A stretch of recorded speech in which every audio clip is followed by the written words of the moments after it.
Estamos aquí en la reunión de trabajo. Hoy tenemos la suerte de contar con Joaquín Alcalde, que es el gerente del Hueco, que es el que ha puesto en el mapa de interés el famoso problema de la despoblación, aunque ellos ya lo hablan de la repoblación en positivo. Y es un referente de innovación social, que es para lo que hoy había invitado a Joaquín a que charláramos, ¿no?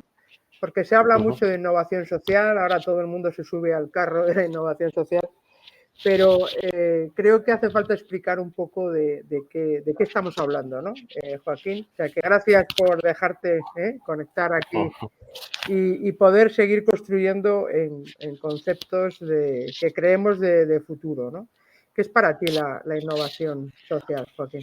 Hola Elena, buenas tardes. Bueno, pues muchas gracias por invitarme a contaros nuestro trabajo, ¿no? Y cómo entendemos nosotros la innovación social. Efectivamente es un término que yo creo que se está manoseando bastante, ¿no? En estos últimos tiempos, en estos últimos 2 o 3 años, ¿no? Porque curiosamente hasta hace pues, aproximadamente 3, 4 años nadie hablaba de esto, ¿no?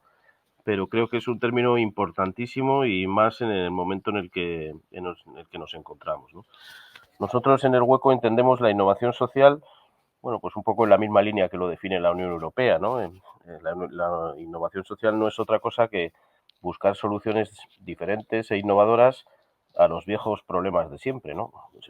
Soluciones diferentes, innovadoras, sostenibles, soluciones inclusivas, es decir, soluciones que puedan resolver en el tiempo pues los enormes problemas que las sociedades actuales nos enfrentamos, no solo en el reto demográfico, sino en otras muchas factores, ¿no? En otros muchos sentidos que tiene la vida, ¿no? Como la sostenibilidad, por ejemplo, ¿no? En general.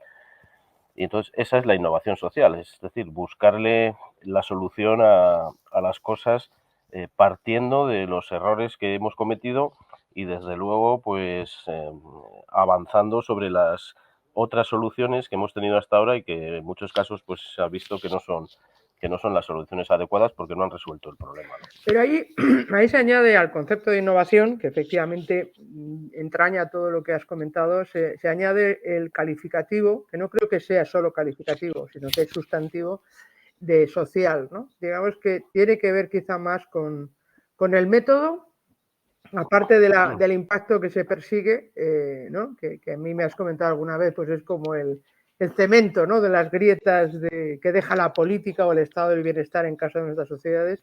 También es la metodología, ¿no? Porque vosotros, que tú me contabas que tu pasado, que está muy presente, está en la cooperación.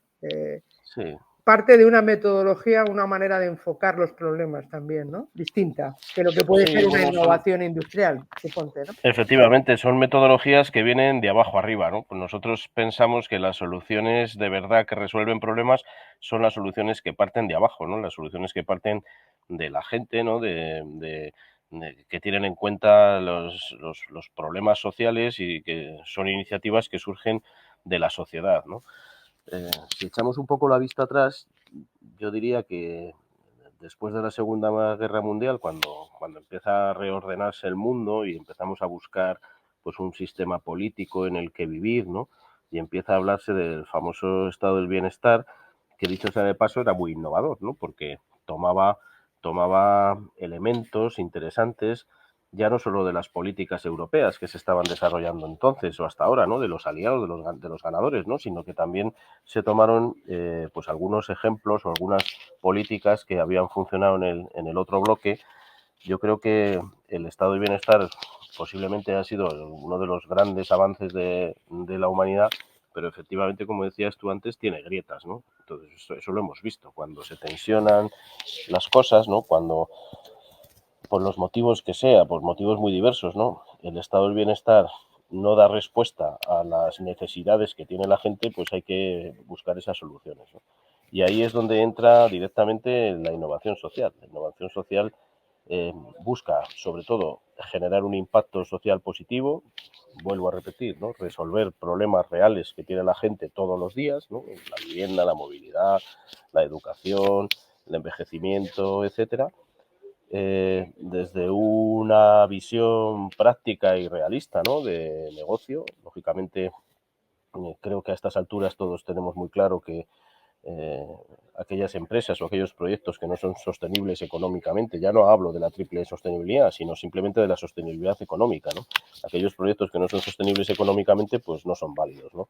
Entonces, la innovación social parte de ahí y lo que trata es de, bueno, pues de experimentar o de aplicar esas soluciones que generen triple impacto y, sobre todo, que contribuyan a resolver problemas sociales, ¿no? Problemas de la gente, ¿no?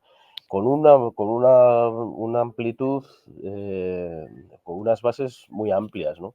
Eh, yo creo que gracias a la innovación social en España poco a poco se va inculcando un concepto muy importante, ¿no? Que es el de las alianzas público-privadas, ¿no? Que hasta hace no muy poco, pues en nuestro país no era todavía como muy aceptado, ¿no? O sea, siempre hemos visto a la empresa, los que trabajamos en lo social y venimos de lo social, siempre hemos visto a la empresa como un enemigo, pero yo creo que eso ya poco a poco, afortunadamente, se está superando, ¿no?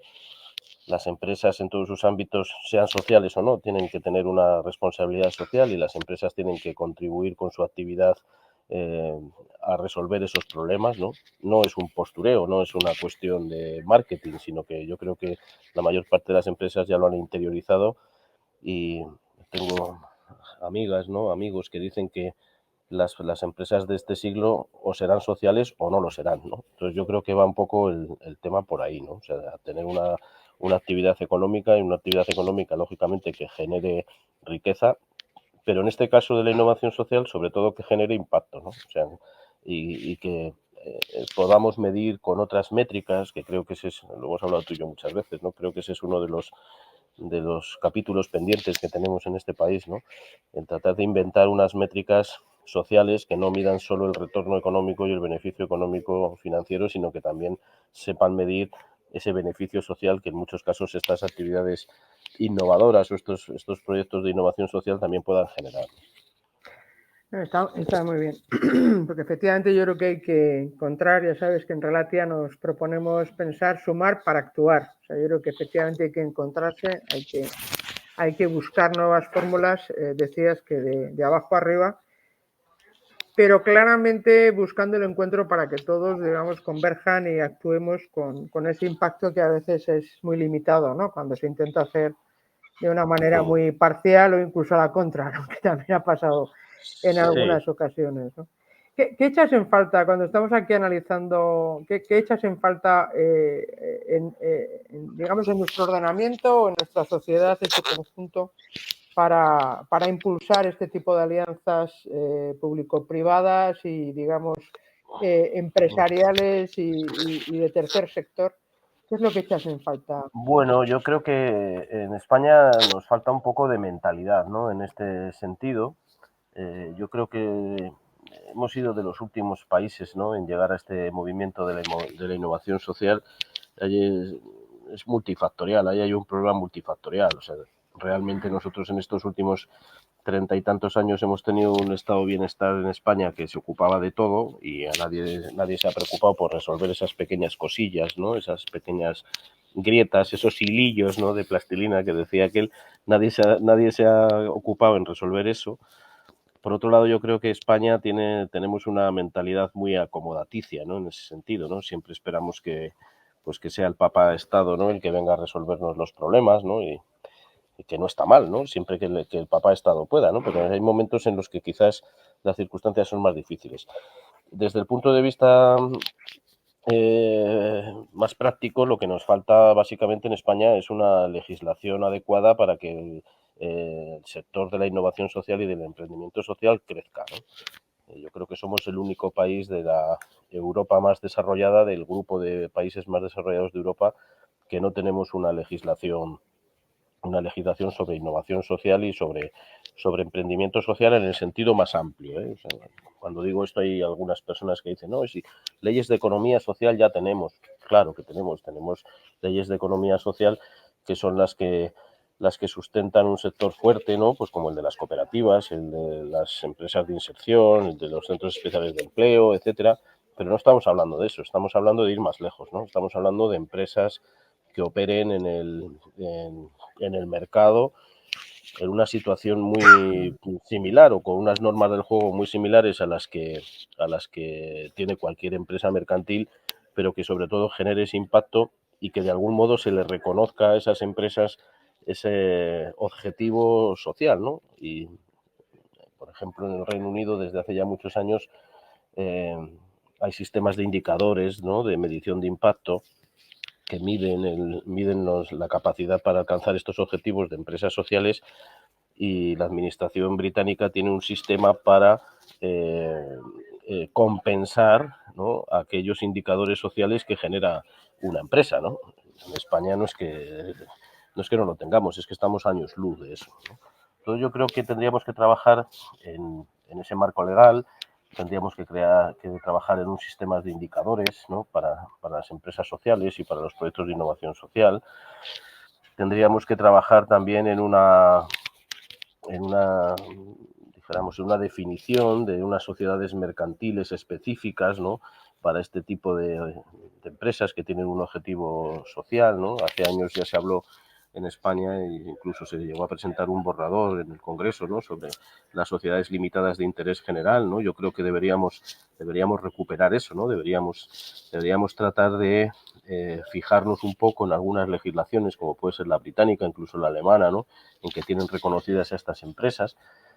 Y yo pongo un ejemplo, siempre lo pongo porque me parece clarísimo, ¿no? Si en un pequeño pueblo de la campiña británica, el bar del pueblo, que lleva abierto 50 años, se tiene que cerrar porque su titular se jubila y no hay sucesión y nadie se quiere hacer cargo de ese bar, la legislación británica facilita que un grupo de personas, una asociación de personas del pueblo se puedan hacer cargo de ese bar y sacarlo adelante en unas condiciones eh, beneficiosas, dijéramos, o la ley les beneficia de alguna manera, ¿no?, para que pueda salir a flote ese bar y no se cierre porque lo consideran un patrimonio, ¿no?, de la comunidad, ¿no? Es un ejemplo muy burdo, pero creo que con ese ejemplo todo el mundo nos entiende y sabe de lo que estoy hablando. Está muy bien, Joaquín. Yo creo que esa sería una fórmula interesante para algunas de las propuestas que hemos debatido en el entorno rural, ¿no? Porque al final la gestión sigue siendo Claro, el problema fundamental de muchas iniciativas, que es a claro, lo mejor de las intenciones, pero que realmente se limitan al interés, al buen empeño y el buen hacer de una persona concreta, y las empresas precisamente sirven para trascender, efectivamente, o ¿no? sea, Trascender del ahora, individuo, ¿no? ahora se habla mucho de la fiscalidad diferenciada. Yo creo que, bueno, la fiscalidad diferenciada es interesante, es un tema muy complejo, es un tema que yo creo que todavía debería madurar un poco, ¿no? Porque no sabemos muy bien, ¿no?, cómo aplicar, o la administración a quien le corresponde, ¿no? No acaba de tener claro cómo aplicar esa fiscalidad diferenciada. Pero lo que sí que está muy claro es que, y eso creo que todos estamos de acuerdo, es que hay que tratar de una manera desigual al diferente, ¿no?, al desigual, ¿no? Entonces, en este caso creo que las personas y las personas físicas y las empresas jurídicas, las empresas que están trabajando en las zonas rurales necesitan un trato diferencial para salir adelante, ¿no? La fiscalidad puede ser uno de ellos, pero también la innovación social y el concepto del que hablábamos antes, ¿no? Es decir, bueno, pues a lo mejor sería conveniente, ¿no?, el crear un tipo de empresas, ya no solo para zonas urbanas, sino para zonas despobladas, sino también para zonas urbanas, ¿no? Aquellas empresas que ya de antemano sabemos que van a tener unos rendimientos económicos muy magros, ¿no?, muy sencillos, pero que a cambio están ofreciendo un impacto muy importante en su comunidad, pues tratar de favorecerlas de alguna manera. Fenomenal, Joaquín. Bueno, yo creo que esto es como te digo, es un método, es una corriente que es muy interesante para tender puentes, ¿no?, entre las personas individuales que se encuentran un poco desorientadas, con muchos problemas sin resolver, y las grandes políticas, ¿no? Yo creo en eso, ¿no? Entender esos puentes que permitan alimentar Sí, mejores políticas, bueno, ¿no? sí, al final se trata de que es una vieja artimaña, ¿no? El tratar de ver los problemas, convertirlos en oportunidades, ¿no? En el fondo la innovación social trata de eso, ¿no? Es decir, vamos a detectar cuáles son nuestros problemas, cuáles son nuestros retos y vamos a ver cómo podemos convertirlos en una oportunidad. Quizás esas oportunidades de las que hablo desde el punto de vista financiero, clásico, ¿no? Pues no sean muy rentables, ¿no? Que nadie espere que una pequeña empresa rural que atiende a personas mayores, por decirlo de alguna manera, en una empresa de innovación social, pueda conseguir un retorno de un 15% anual, ¿no? No estamos hablando de eso, pero estamos hablando de empresas que pueden ser sostenibles económicamente perfectamente y que tendrían un impacto enorme, ¿no? En las zonas donde operan. Y luego hay una cuestión, yo también lo he dicho muchas veces, creo que si buscamos resultados diferentes no podemos seguir haciendo lo mismo, ¿no? Eso lo decía Einstein hace ya muchos años y llevaba toda la razón, como en otras cosas, ¿no? que dijo, ¿no? O sea, llevamos equivocándonos a mi juicio durante mucho tiempo, aplicando unas políticas de desarrollo rural que efectivamente han generado riqueza y han transformado la economía de las zonas rurales, pero han tenido todas un denominador común, y es que no hemos conseguido que esas políticas hayan servido para fijar población en las zonas rurales. Entonces, si lo que queremos es fijar población, tendremos que hacer otras cosas, ¿no? Y también hemos hablado tú y yo mucho de eso, ¿no? De decir, bueno, el sector de la agricultura y de la ganadería, el sector forestal, son sectores clásicos, son sectores que van a seguir siendo protagonistas y preponderantes en las zonas rurales, pero no podemos cerrarnos a otras actividades, ¿no? Y estoy hablando además ahora, por ejemplo, lo que comentaba antes, ¿no? De zonas rurales muy envejecidas, donde seguramente el envejecimiento pueda ser un buen negocio social, ¿no?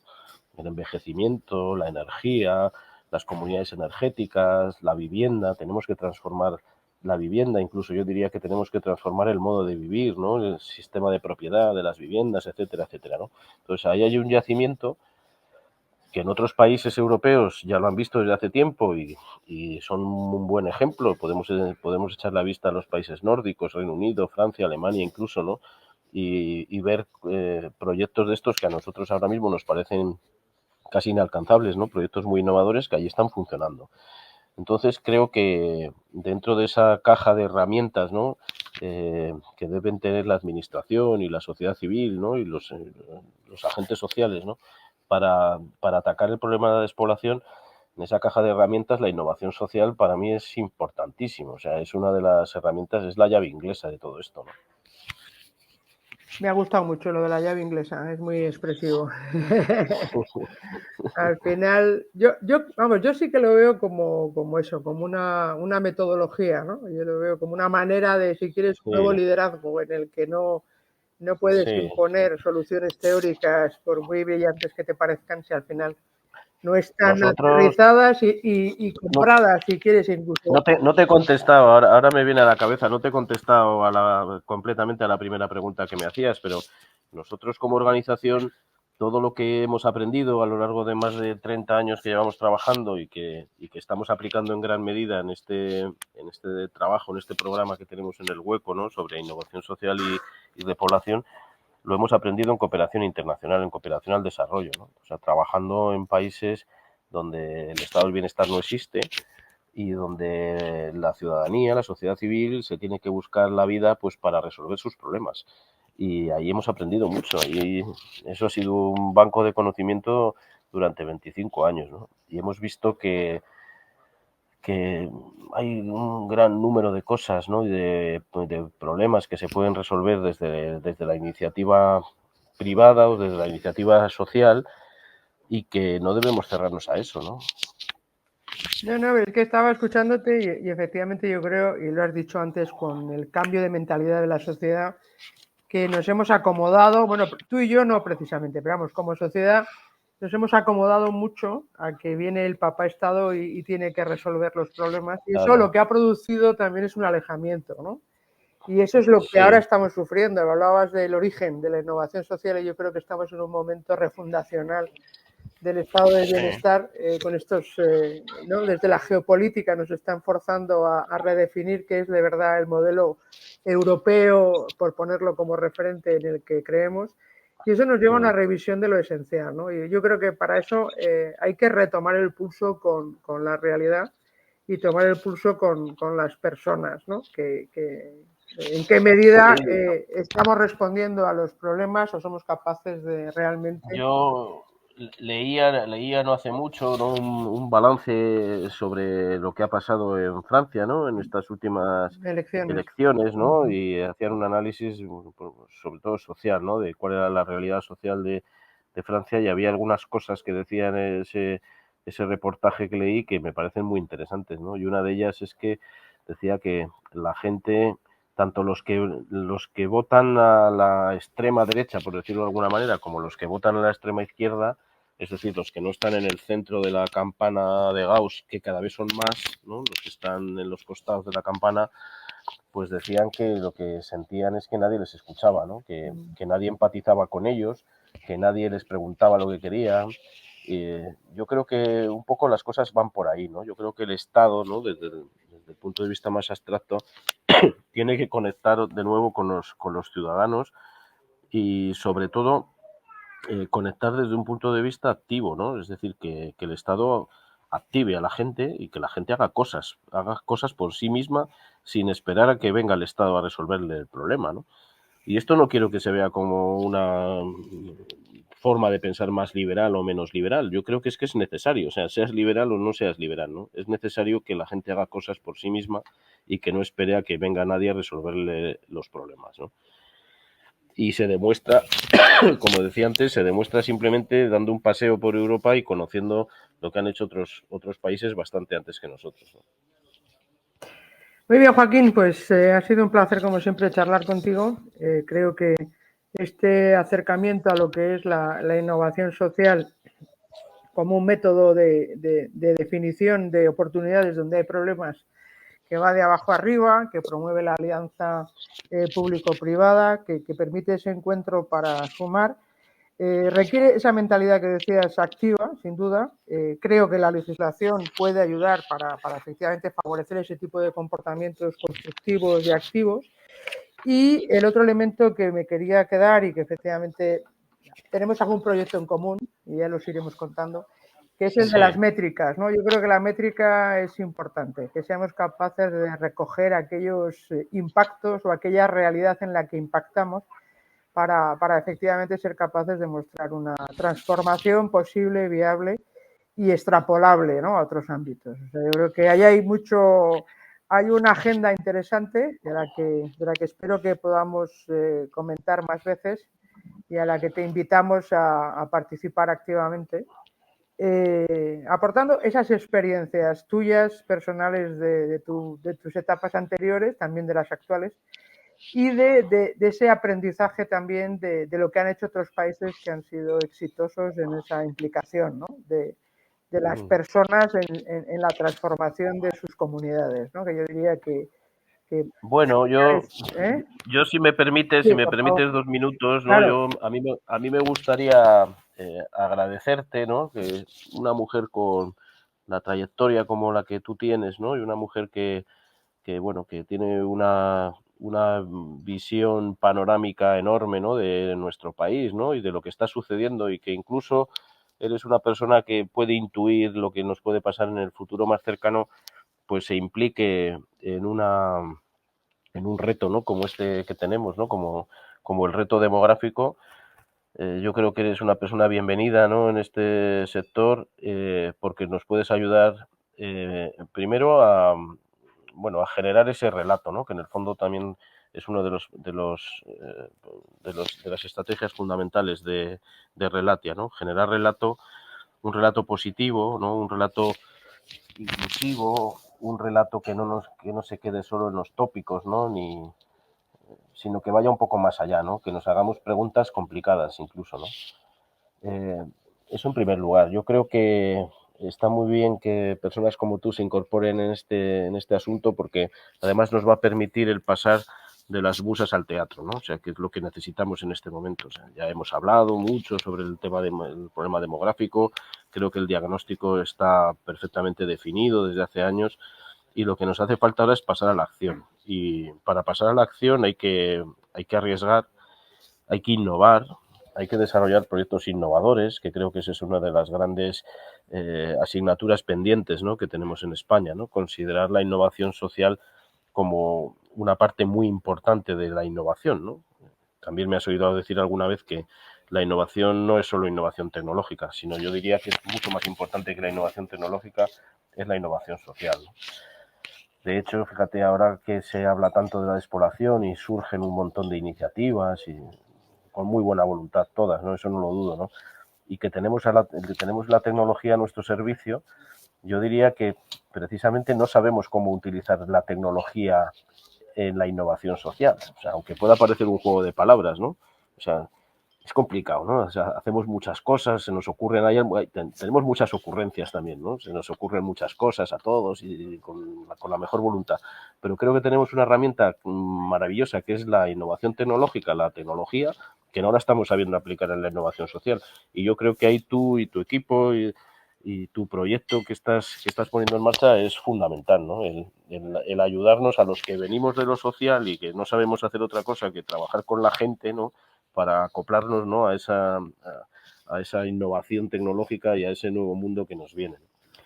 Yo te lo agradezco mucho y agradezco tus palabras porque siendo un referente como eso, pues me resulta muy gratificante que me digas eso.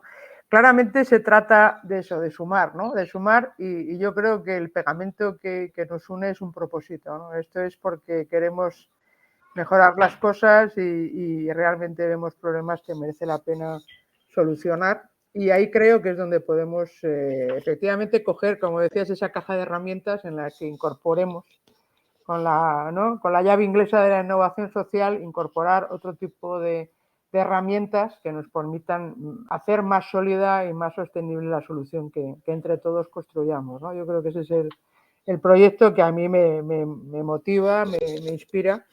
Y trabajar con gente que se lo cree y que ha estado en el terreno trabajando como tú. O sea que muchas gracias.